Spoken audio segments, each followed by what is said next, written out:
திக்கற்றவனுக்கு தெய்வம் தான் துணைன்னா, அந்த தெய்வம் யார்றான்னா குலசாமி மட்டும்தான். சமீபத்திலேயே 2, 3 படம் குலசாமி சம்மந்தமா வந்திருந்தது. உண்மையில மனசுக்கு ரொம்ப சந்தோஷமா இருந்தது. அது திரைக்கதையா இருந்தாலும் கூட, ஆத்மார்த்தமாக எடுக்கப்பட்ட படமா இருந்தது உண்மையிலே. இது போன்ற அவேர்னஸ மக்களுக்கு அதிகமா தரணும். ஏன்னா, இன்றைய கலாச்சாரத்தில பொருளாதார சிக்கல், திருமண சிக்கல், நெறைய சிக்கல்ல இந்த கலிகாலத்தில மக்கள் வந்து ஆட்படுறாங்க. தீர்வு நோக்கி ஒவ்வொரு கோயிலா போறாங்க.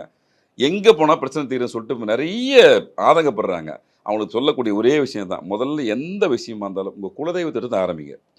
இப்போ ஃபார் எக்ஸாம்பிள் ஒரு ஆன்மீகவாதிய சந்திக்க போறீங்க. இல்ல ஒரு கோயிலுக்கு போறீங்க.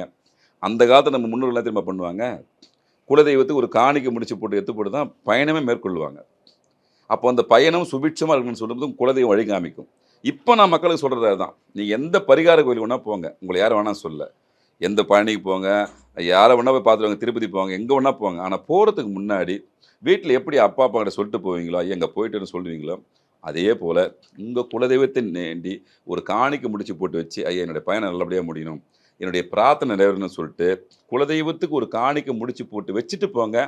அந்த விஷயம் வெற்றிகரமான முடியத்துக்கான எல்லா விஷயத்தையும் உங்க குலதெய்வம் உங்களுக்கு செஞ்சு தரும். ஆனா குலதெய்வத்தை மறந்தால் தெய்வத்தினுடைய அருள் பரிபூர்ணமாக கிடைப்பதற்கு வாய்ப்புகள் இல்லை அப்படின்றது தான் முக்கியமான விஷயம்.